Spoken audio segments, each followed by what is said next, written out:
I was standing in my backyard, admiring the koi pond I'd spent 3 months building when I heard the sharp clicking of heels on my driveway, and somehow I knew my peaceful Saturday morning was about to get ruined. "Excuse me, Mr. Keller, Frank Keller." The voice was shrill enough to scatter the birds from my oak tree. I turned around to see Patricia Newsom marching toward me, clipboard in hand, her blonde bob bouncing with each aggressive step. She was the president of the Meadowbrook Hills Homeowners Association in suburban Phoenix, Arizona, and she took that position more seriously than most people take their actual jobs.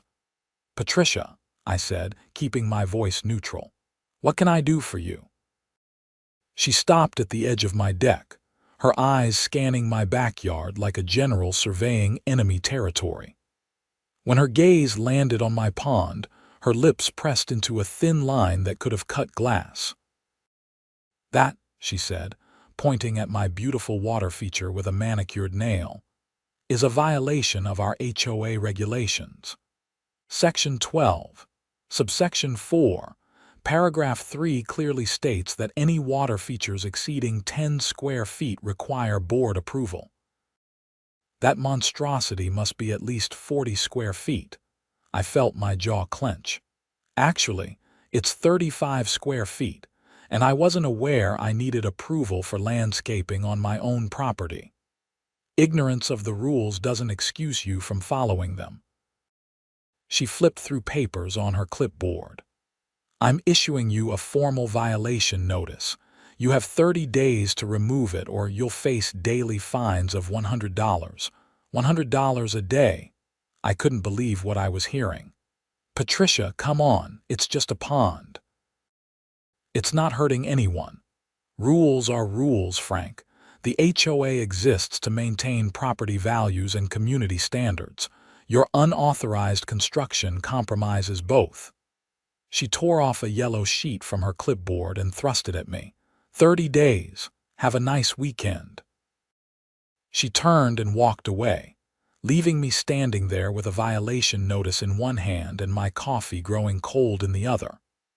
I looked back at my pond, where 6 beautiful koi fish swam lazily through the clear water, completely oblivious to the bureaucratic nightmare that was about to unfold. I'd moved to Meadowbrook Hills 2 years ago, right after my divorce from Sarah. The house had been a fresh start, a chance to build something that was entirely mine. The neighborhood was nice enough, with well-maintained homes and manicured lawns, but I'd quickly learned that Patricia ran the HOA like a small dictatorship. She'd already sent me violation notices for leaving my trash cans out 4 hours too long, and for having a welcome mat that was apparently the wrong shade of brown. But this was different. The pond had been a labor of love. I designed it myself, spent weekends digging and laying stones, installing the filtration system, and carefully selecting plants that would create a balanced ecosystem. My 10-year-old daughter, Emma, loved visiting on weekends and feeding the fish. It was one of the few things that had brought me genuine peace since the divorce. I wasn't about to let Patricia take that away without a fight. Monday morning, I called the HOA office and scheduled a meeting with the board for the following Thursday. The secretary, a kind woman named Martha, sounded sympathetic when I explained the situation. "Between you and me," she said quietly, "Patricia's been on a rampage lately. She issued 17 violation notices last month alone. People are getting fed up. Is there any way to fight this? You can present your case to the board. Bring documentation, photos, anything that shows your pond is actually beneficial to the property. Sometimes they'll overturn Patricia's decisions if you make a good enough argument." That gave me an idea. I spent the next few days researching water features and their impact on property values. What I found surprised even me. According to multiple real estate studies, well-designed water features could increase property values by anywhere from 5 to 15%. They were considered premium landscaping elements that buyers actively sought out. I compiled everything into a presentation, complete with before and after photos of my backyard, cost breakdowns, and data from comparable home sales in the area. I even got a letter from a local real estate agent, Tom Bradley, who confirmed that my pond would likely increase my home's value by at least $10,000. Thursday evening arrived faster than I expected. The HOA meeting was held in the community center, a bland building near the neighborhood entrance. When I walked into the conference room, I found Patricia sitting at the head of a long table, flanked by 4 other board members. I recognized 2 of them. David Sherman, a retired accountant who lived 3 streets over, and Jennifer Moss, a teacher who'd always seemed reasonable in our brief interactions. "Mr. Keller," Patricia said, not bothering with pleasantries, "you requested this hearing to contest your violation notice. You have 15 minutes to present your case." I set up my laptop and pulled up my presentation. "Thank you all for your time. I'm here because I believe the violation notice I received is not only unjust, but also contradicts the HOA's stated goal of maintaining property values." For the next 12 minutes, I walked them through everything I'd learned. I showed them the research data, the photos of my pond, and Tom Bradley's letter. I explained how the pond had transformed my barren backyard into an oasis that attracted birds and butterflies, creating a peaceful environment that enhanced not just my property, but the entire neighborhood's aesthetic appeal. Patricia's face grew more pinched with each slide. When I finished, she didn't even pause before responding. "This is all very interesting, Mr. Keller, but it's irrelevant. You violated our regulations by not seeking approval before construction. The board's authority exists for a reason. If we allow you to circumvent the process, it sets a dangerous precedent." "But the regulation itself seems arbitrary," I countered. "Why does a water feature over 10 square feet require approval? What's the reasoning behind that specific threshold?" "The reasoning is that we established it as a rule." Patricia's voice had taken on a condescending tone. "This board spent months developing our community guidelines. We don't need to justify every decision to individual homeowners who think they are above the rules." David Sherman cleared his throat. "Actually, Patricia, I think Frank raises a valid point. Looking at his documentation, it does appear the pond has improved his property. Maybe we should consider granting retroactive approval." "Absolutely not," Patricia snapped. "That would completely undermine the HOA's authority." Jennifer Moss leaned forward, studying the photos on the screen. "I have to admit, the pond does look professionally done, and these property value statistics are compelling. Maybe we could establish a process for retroactive approval in cases like this." "Jennifer, we already have a process. It's called following the rules before you build something." Patricia turned to the other 2 board members who hadn't spoken yet. "Mark, Susan, surely you see the problem here." Mark Williams, a lawyer who lived at the end of Oakwood Drive, had been taking notes. "I actually agree with David and Jennifer. The bylaws give us discretionary power to grant variances when they serve the community's interest. If Frank's pond increases property values, that benefits everyone in the neighborhood." Susan Harper, the 5th board member, nodded slowly. "I drove by Frank's house yesterday to see the pond for myself. It really is beautiful. My husband and I have been thinking about adding a water feature to our yard. If Frank's research is accurate, maybe we should be encouraging this kind of improvement." Patricia's face had turned an alarming shade of red. "This is ridiculous. We have rules for a reason. 4 board members can't just decide to ignore them because they like how something looks." "We're not ignoring the rules," Mark said calmly. We're exercising our authority to interpret them in the community's best interest. I move that we grant Frank retroactive approval for his pond and dismiss the violation notice. I second that motion, David said immediately. Patricia looked like she wanted to flip the table. This sets a terrible precedent. You're essentially telling every homeowner in Meadowbrook Hills that they can do whatever they want and apologize later. That's not what we're saying at all, Jennifer interjected. We're saying that when a homeowner makes a good faith improvement that demonstrably benefits the community, we have the discretion to approve it. Frank did extensive research and built something high quality. That's different from someone throwing up a shed without permits. Fine, Patricia bit out. Let's vote. All in favor of granting retroactive approval. 4 hands went up. Only Patricia abstained, her arms crossed tightly over her chest. Motion carries, Mark said. Frank, your pond is approved. The violation notice is dismissed. I felt a wave of relief wash over me. Thank you. I really appreciate you taking the time to consider the facts. Thank you for putting together such a thorough presentation, Jennifer said with a smile. You made it easy for us to make the right decision. I gathered my laptop and started to leave, but Patricia's voice stopped me at the door. This isn't over, Mr. Keller. I'll be watching your property very carefully from now on.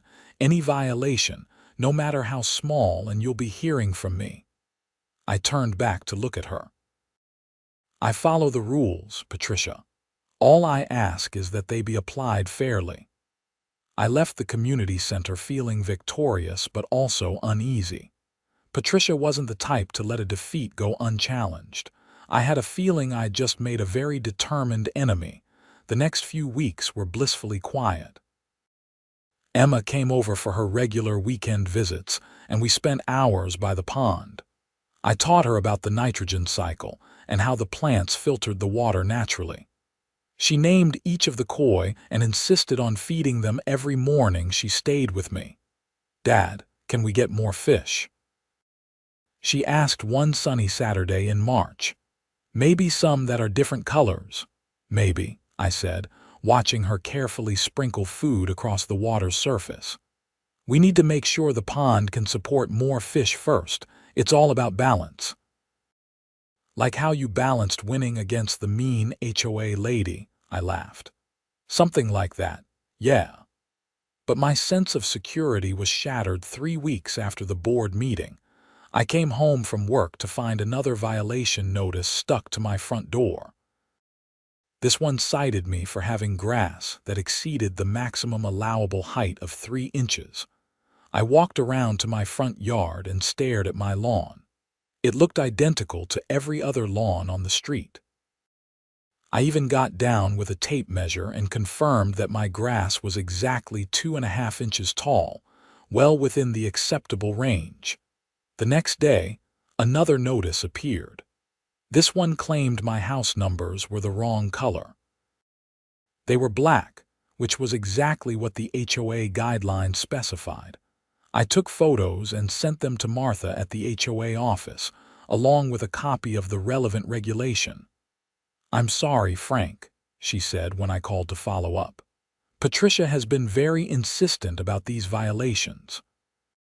She says she personally measured your grass at 3.25 inches. That's impossible.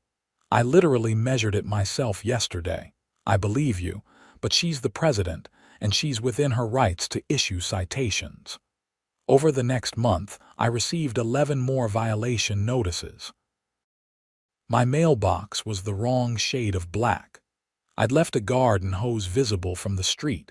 My garage door had a small scratch that constituted improper maintenance. My recycling bin lid wasn't fully closed on trash day. The citations were absurd, petty, and clearly retaliatory. Each one came with a $50 fine. I contested them all, which required written responses, photos, and increasingly frustrated phone calls with Martha. The stress was affecting my work and my time with Emma. Patricia is trying to force me out, I told my friend and neighbor, Gary Hughes, over beers one Friday evening. He lived 4 houses down and had been in Meadowbrook Hills since the neighborhood was built 15 years ago. "She's done this before," Gary admitted. "Remember the Hendersons? They put up a fence that was 6 inches taller than allowed. Patricia made their lives hell until they finally sold their house and moved. Everyone knew it was harassment, but nobody wanted to challenge her and become the next target. That's insane. Someone needs to stand up to her." "Good luck with that. She's got connections all over Phoenix. Her husband is some big shot at the city council, and she volunteers on every committee she can find. She knows exactly how far she can push people before they break." I took a long drink of my beer, thinking, what if I could prove she's harassing me? That the violations are frivolous. You'd need documentation, and probably a lawyer. HOA disputes can get ugly fast. Gary was right about needing documentation. I started keeping meticulous records of everything. I photographed my property daily, measured my grass weekly, and kept copies of all my maintenance activities. I also started documenting Patricia's visits. She drove by my house at least twice a day, often slowing down to stare at my yard like she was searching for violations. It was creepy and infuriating in equal measure. Then something interesting happened. My neighbor across the street, Linda Ferguson, came knocking on my door one evening in early April. "Frank, I hope you don't mind, but I wanted to ask you about your pond," she said. "My husband Robert and I are thinking about selling our house next year, and our realtor suggested we add some landscaping features to increase the value.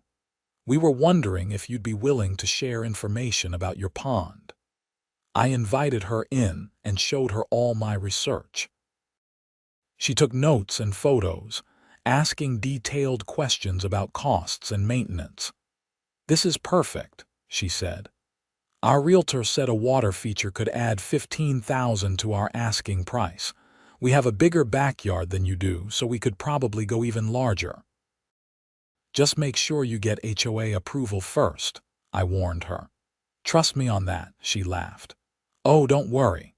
After seeing what Patricia put you through, we'll have everything documented and approved before we dig a single hole."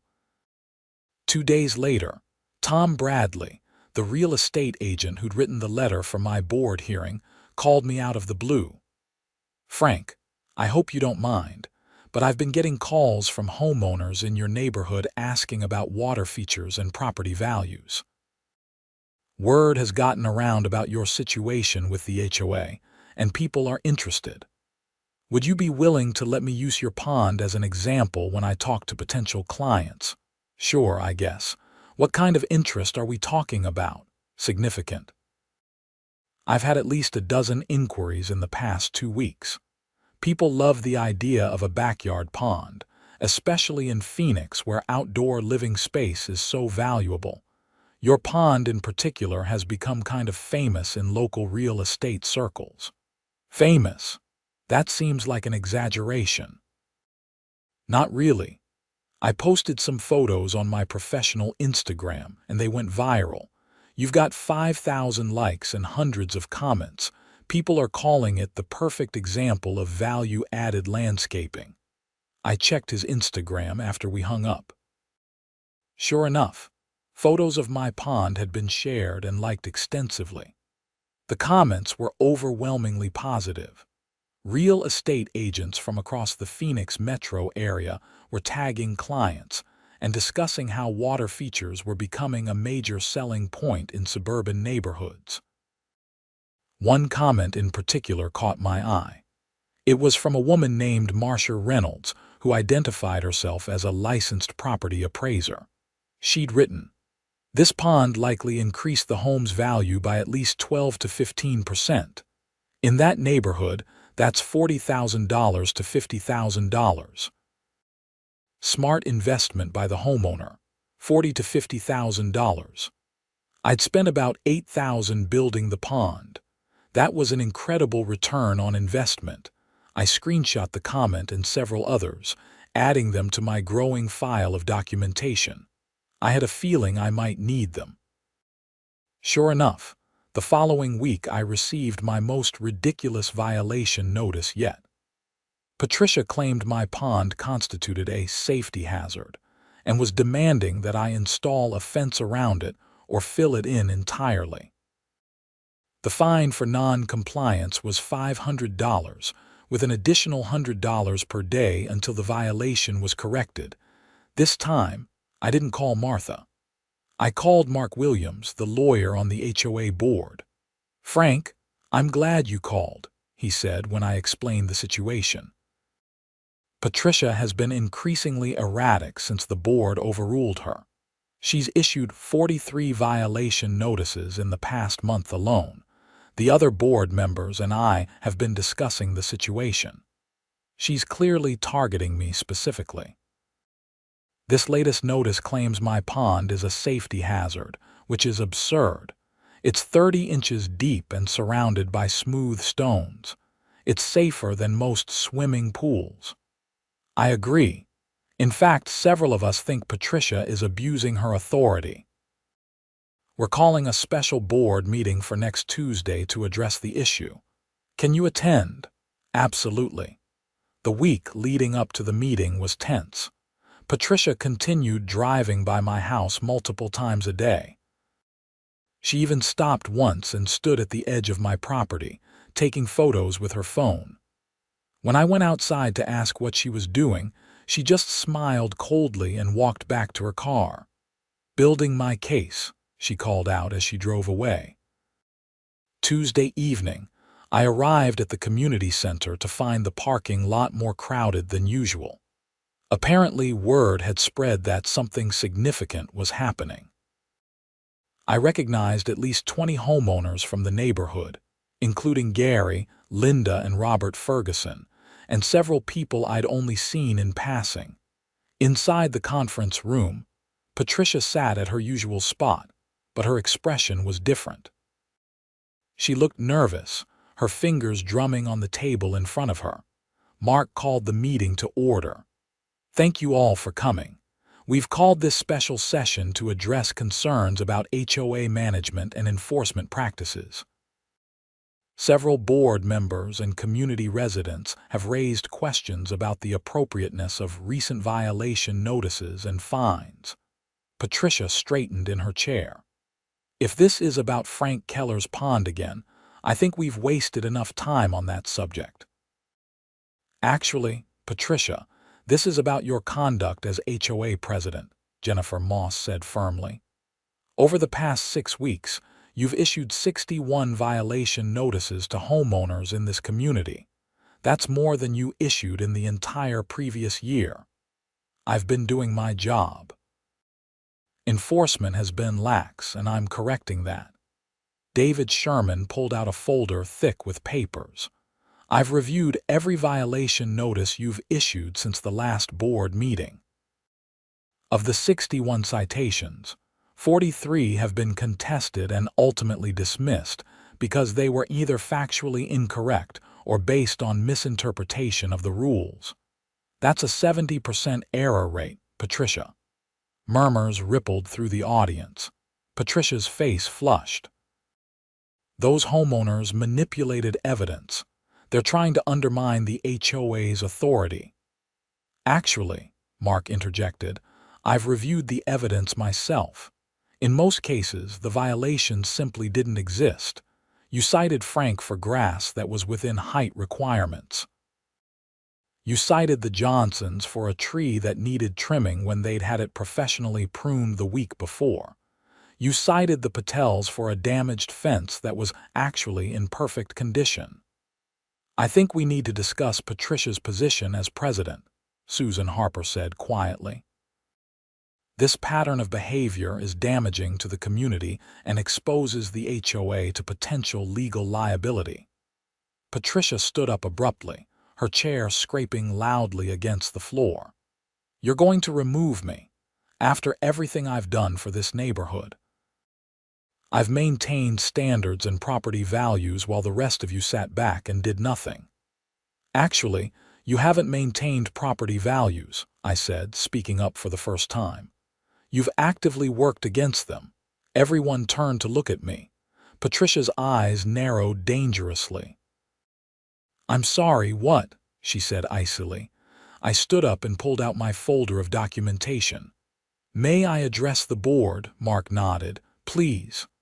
I walked to the front of the room and connected my laptop to the projector. After Patricia issued her safety hazard citation for my pond, I did some more research. I hired a professional property appraiser to assess my home's value. I pulled up the appraisal report. According to this licensed assessment, my pond increased my property value by $47,000. That's a 14% increase from comparable homes in the neighborhood without water features. Gasps and whispers filled the room. I clicked to the next slide. I also analyzed recent home sales in Meadowbrook Hills. 3 homes have sold in the past 6 months. I compared them to similar sales in comparable neighborhoods. I displayed the data in a clear chart. Homes in our neighborhood are selling for an average of 8% more than comparable properties in similar communities. Want to know why? I clicked again, showing photos of all 3 properties that had sold. Each one featured significant landscaping improvements, including water features, elaborate gardens, and outdoor living spaces. Buyers are willing to pay a premium for Meadowbrook Hills because homeowners here have invested in high-quality landscaping and outdoor features. The neighborhood has developed a reputation for beautiful properties.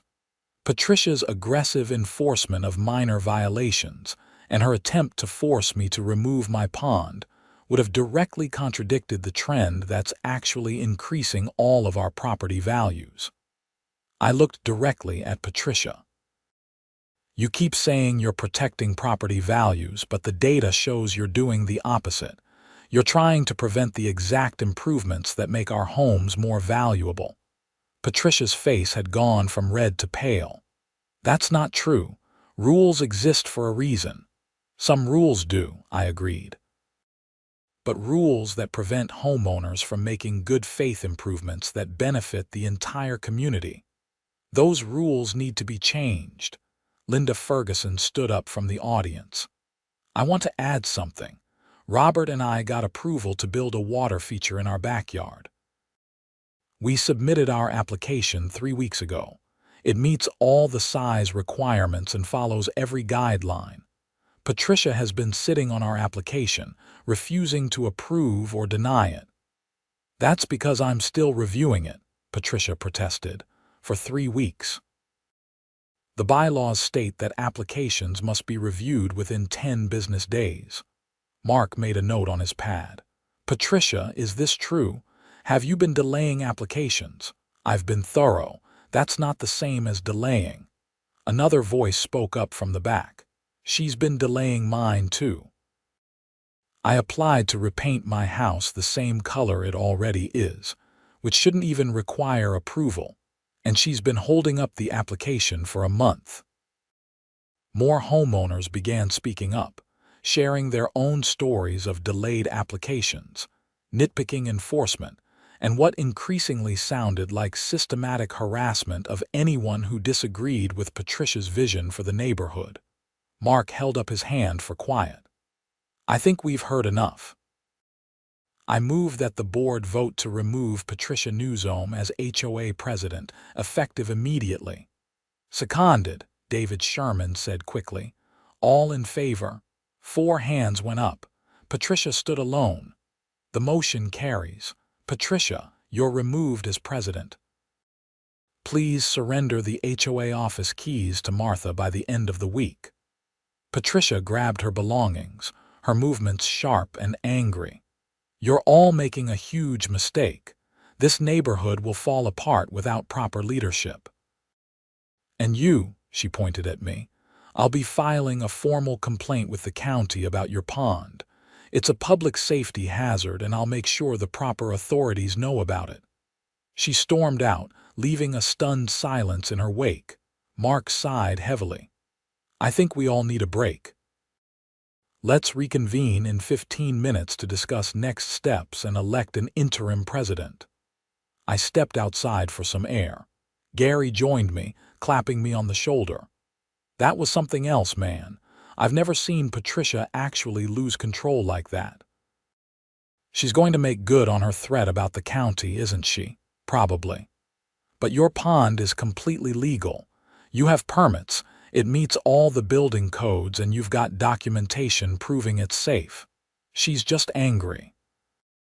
I hoped Gary was right, but I couldn't shake the feeling that Patricia wasn't done fighting. The next morning, I was proven correct. I found a notice from Maricopa County Code Enforcement taped to my front door. It stated that a complaint had been filed regarding an unpermitted water feature on my property, and that an inspector would be conducting a site visit within 7 business days. I immediately called the county office and spoke with an inspector named Carlos Rodriguez. Mr. Keller, I see we have a complaint about a pond at your property. Do you have permits for this structure? Actually, I do. I pulled all the necessary permits when I built it last year. There was a pause. You have permits? That's unusual. Most residential pond installations don't require permits unless they're quite large or involve electrical work for pumps and filtration. Mine has a filtration system and lighting, so I made sure to get everything properly permitted. Well, that makes this easy. Can you email me copies of your permits? If everything's in order, I'll close the complaint. I sent Carlos the permits within an hour. He called back that afternoon. Mr. Keller, everything looks perfect. Your permits are valid. The work was inspected and approved. And from the photos in the file, your installation is actually higher quality than code requires. I'm closing this complaint as unfounded. For what it's worth, someone has filed 3 separate complaints about your property in the past week. They've all been meritless. If it continues, you might want to consider documenting it as harassment. 3 complaints. About what? Let's see. 1 about the pond. 1 claiming you had unpermitted electrical work, which your permits clearly covered. And 1 claiming you'd removed a tree without permission.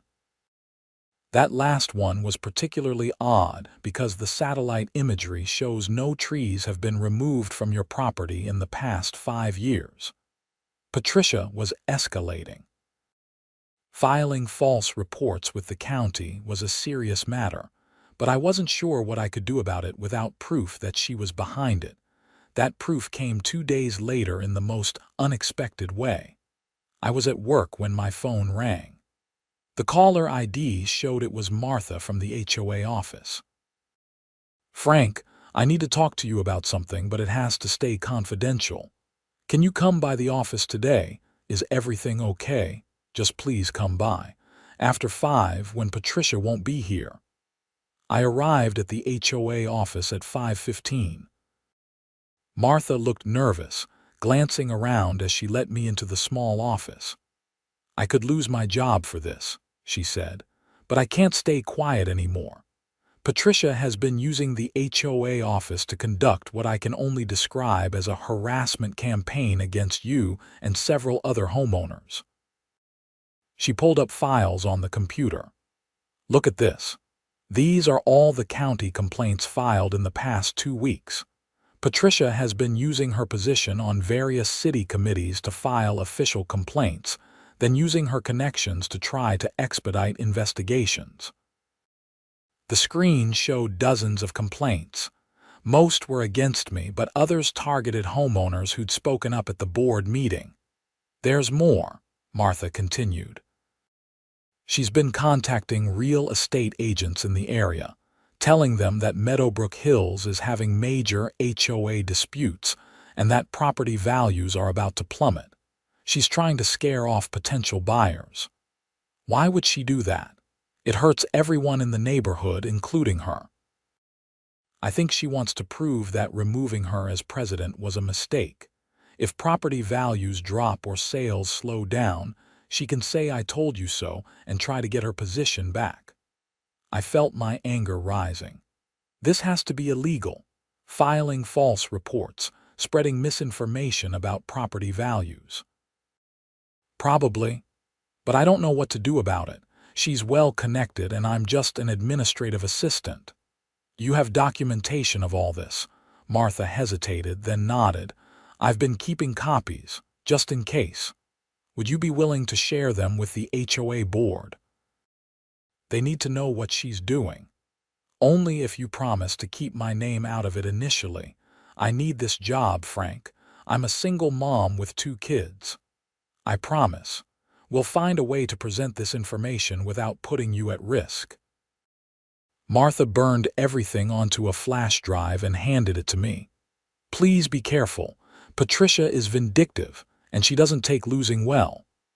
I took the flash drive home and spent hours reviewing the files. The evidence was damning. Patricia had filed over 30 false complaints with various county and city departments. She'd sent emails to 17 real estate agents with false information about HOA disputes and declining property values. She'd even contacted a local newspaper reporter, trying to plant a story about HOA chaos in Meadowbrook Hills. The next morning, I called Mark Williams and explained what I'd found. This is serious, he said after I'd finished. Filing false reports with county agencies could be a criminal matter, and if she's knowingly spreading false information that's damaging property values, that could be grounds for a civil lawsuit. What should we do? I need to see this evidence. Can you meet me at my office this afternoon? I brought the flash drive to Mark's law office in downtown Phoenix. He reviewed everything carefully, his expression growing graver with each file he opened. Frank, this is worse than I thought. Patricia hasn't just been harassing you. She's potentially committed multiple crimes. Filing false police reports, making false statements to government officials, and what looks like an organized campaign of defamation. What are our options? We need to contact the authorities. The HOA board should also hold an emergency meeting to address this. But first, I want to consult with a colleague who specializes in criminal law. Can you leave this with me? I agreed and left his office feeling both relieved and anxious. Things were escalating beyond a simple HOA dispute. 2 days later, Mark called with an update. I've spoken with the Maricopa County Attorney's Office. They're interested in the evidence, particularly the false reports. They're opening an investigation into Patricia's conduct. How long will that take? Hard to say. Weeks or months, probably. In the meantime, the HOA board is meeting tomorrow night. We're going to discuss taking legal action to protect the association and its members from Patricia's actions. The emergency board meeting was packed. Nearly 50 homeowners showed up, filling the community center's main room. Jennifer Moss, who'd been elected interim president after Patricia's removal, called the meeting to order. Thank you all for coming.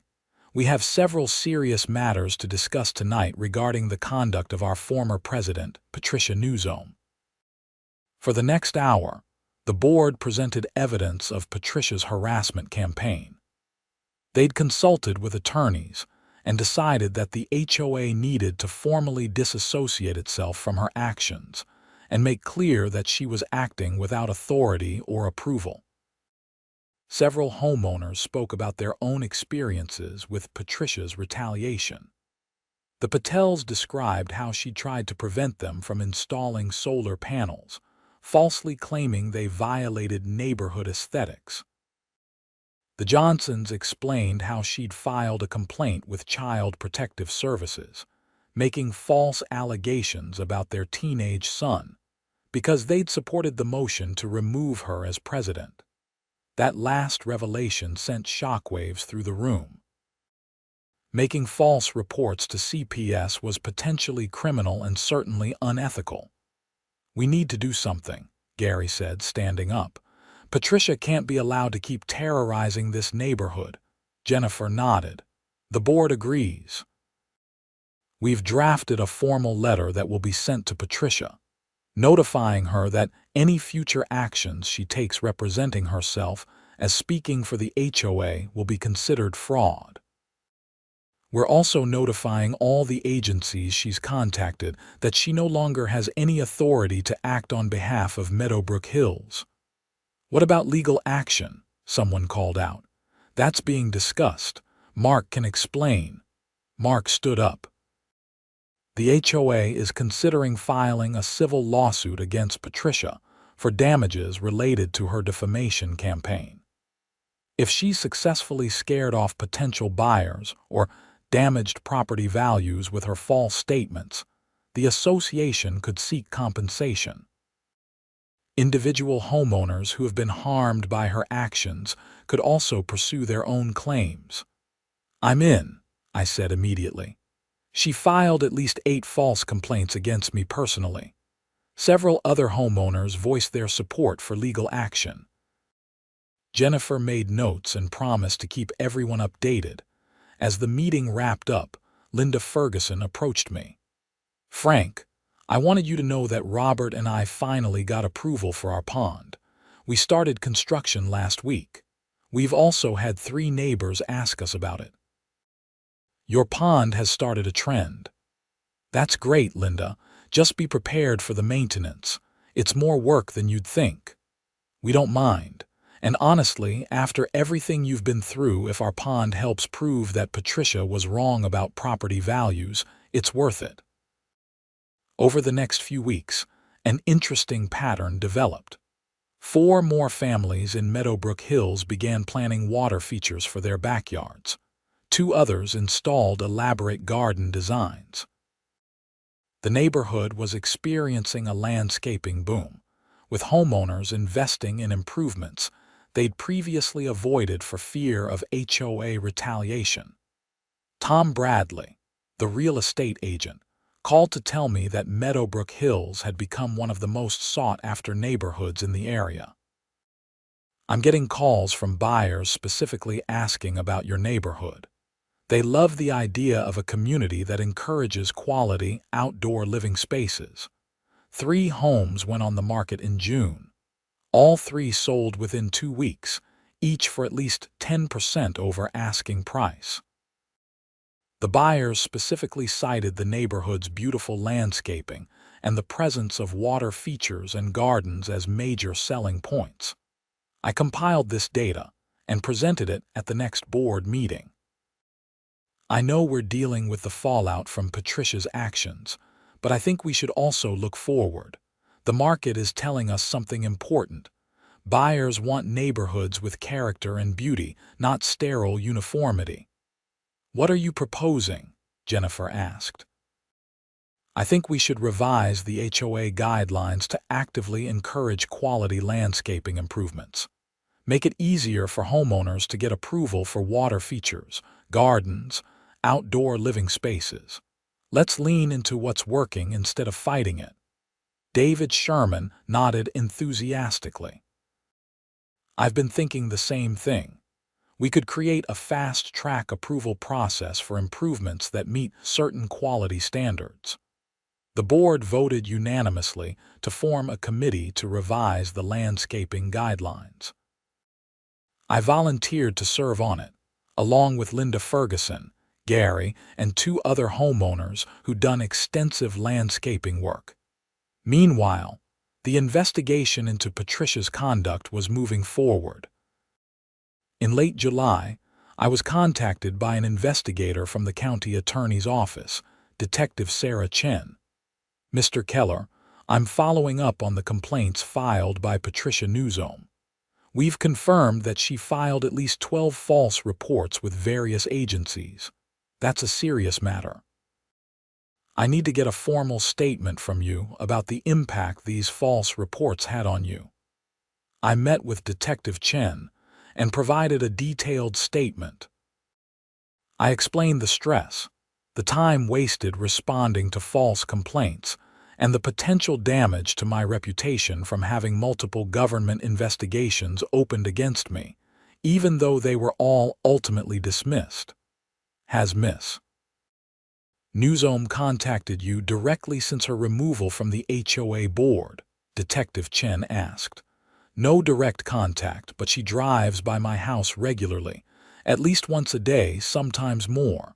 I've documented it. I showed her my log and photos. That could constitute stalking or harassment.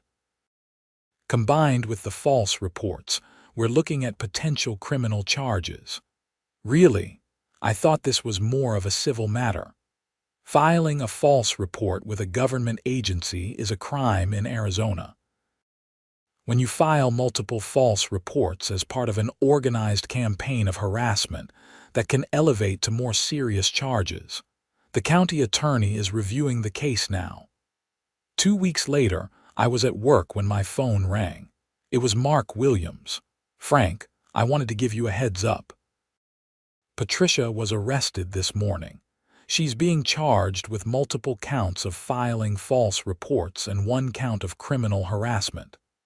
I sat down heavily in my office chair. Arrested? I knew there was an investigation, but I didn't think it would actually lead to criminal charges. The county attorney takes this stuff seriously, especially when it involves abuse of government resources. Patricia used her connections and her former position to weaponize official agencies against private citizens. That's beyond just HOA drama. What happens now? She'll be arraigned, probably post bail, and then there's the legal process.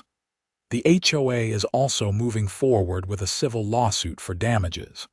Between the criminal and civil cases, Patricia is going to be dealing with this for a long time.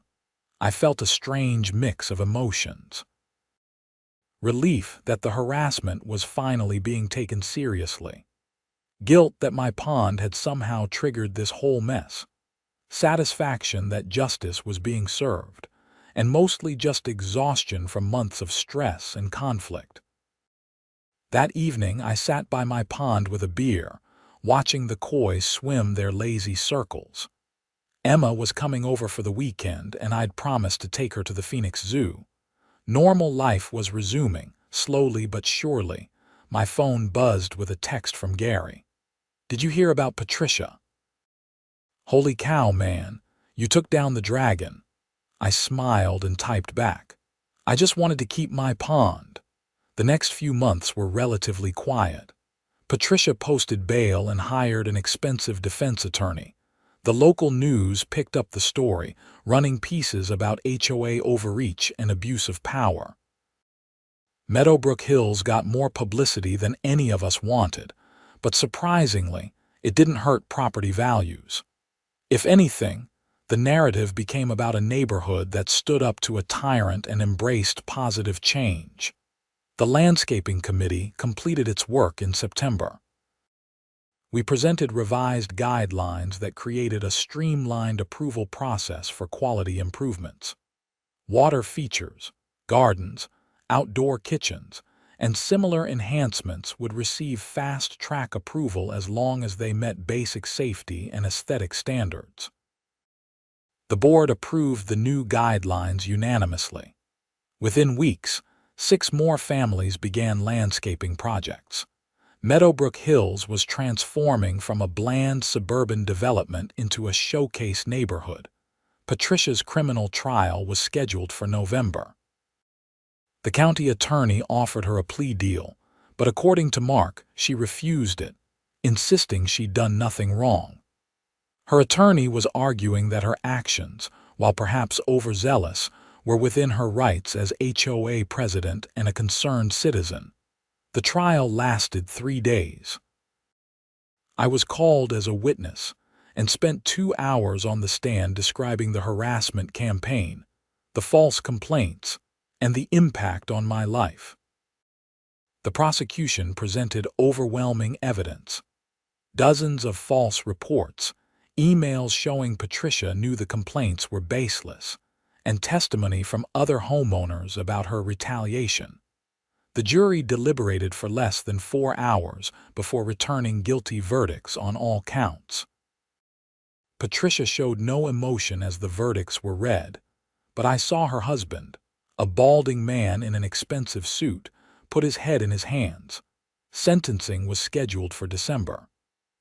In Arizona, filing false reports could carry jail time, though first-time offenders often received probation. The judge would also consider the scope of Patricia's conduct, the number of victims, and her lack of remorse. The landscaping changes in Meadowbrook Hills continued to gain attention.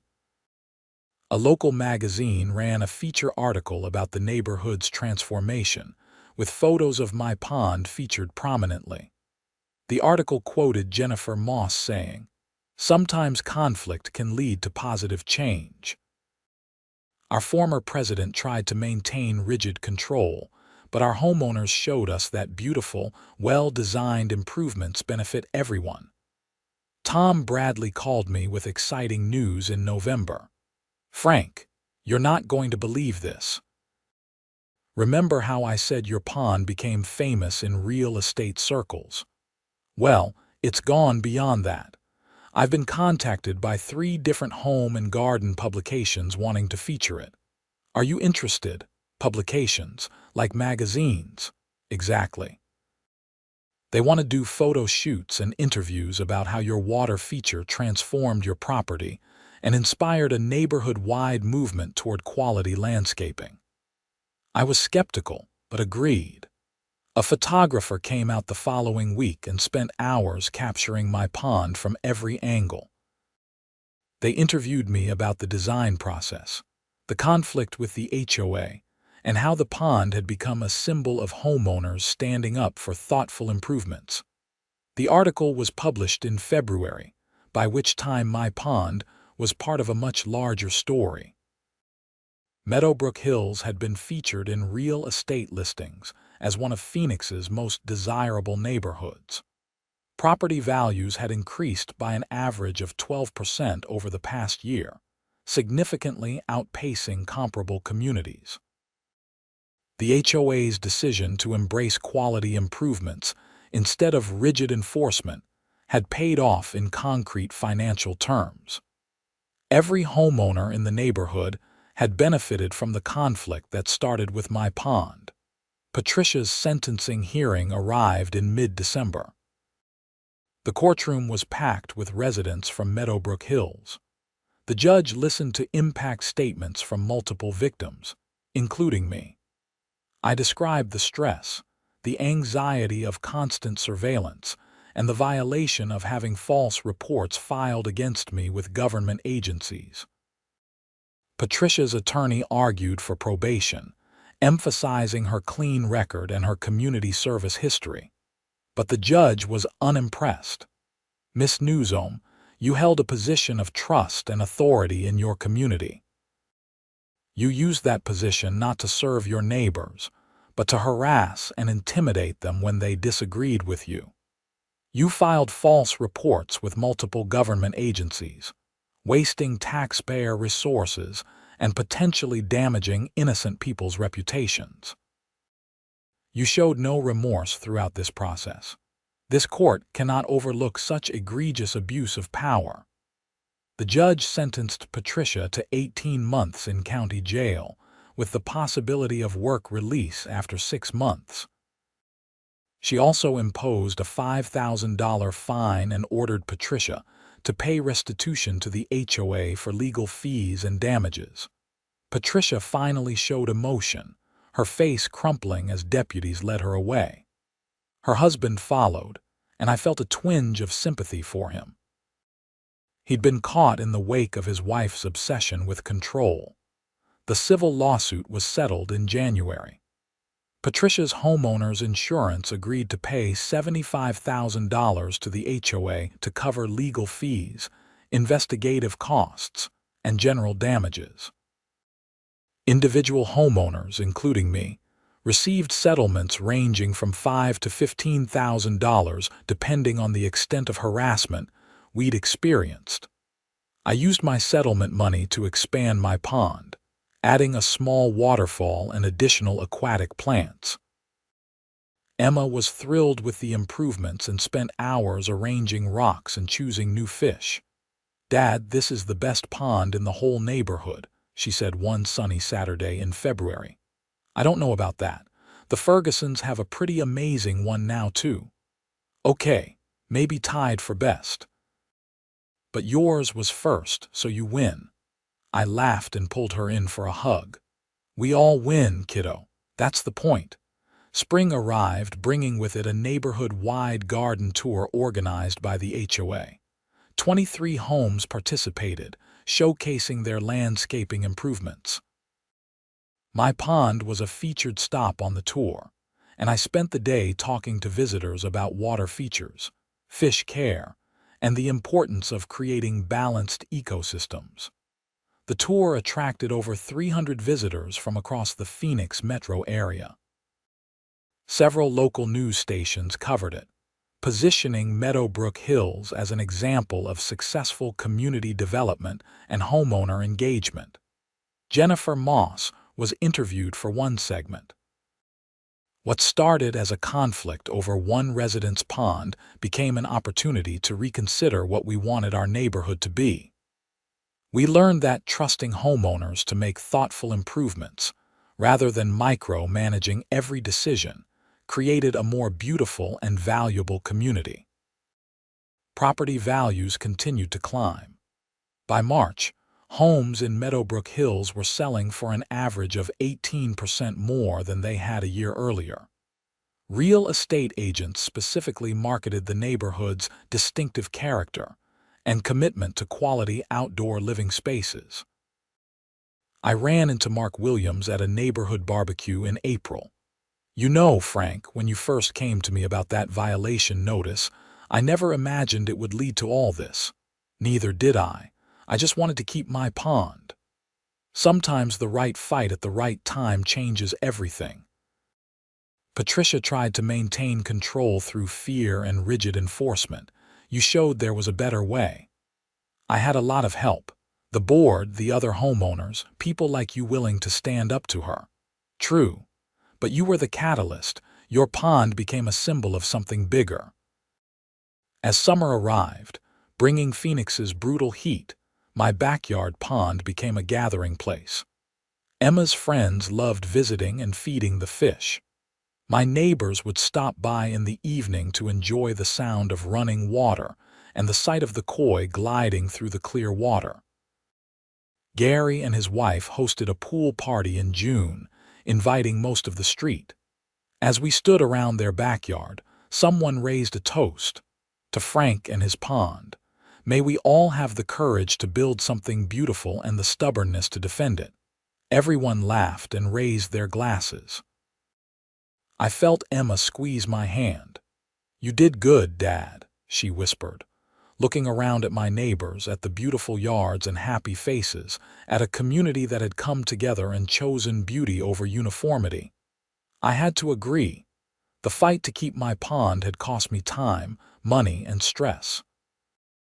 But it had also built something more valuable than any of us expected. Patricia had tried to maintain property values through control and conformity.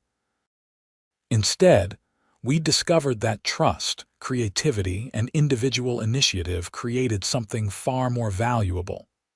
A neighborhood where people wanted to live, invest, and build their lives. My pond was still there, its koi grown larger and more colorful. The plants had matured, creating a lush ecosystem that attracted birds and butterflies. The sound of the small waterfall provided a constant peaceful backdrop to my evenings. But more than that, the pond had become proof that sometimes the right thing to do is stand your ground, trust your judgment, and refuse to let bureaucratic pettiness defeat thoughtful improvement. Patricia had tried to remove my pond to maintain her vision of order and control. Instead, my pond had helped remove her and replaced her vision with something better, a community that valued beauty, individuality, and the courage to defend both. As I sat by my pond one evening in late summer, watching the sunset reflect off the water's surface. I thought about how far we'd all come. Patricia was serving her sentence. The neighborhood was thriving, and my pond was exactly where it belonged, in my backyard, increasing my property value and bringing joy to everyone who saw it. Emma was visiting again, and she sat next to me, feet dangling over the edge of the pond. "Dad, did you ever think your pond would cause this much trouble?" "Not in a million years, kiddo." "Was it worth it?" I looked at her, then at the pond, then at my house in this neighborhood that had become a real community through struggle and eventual triumph. "Every second," I said. And I meant it.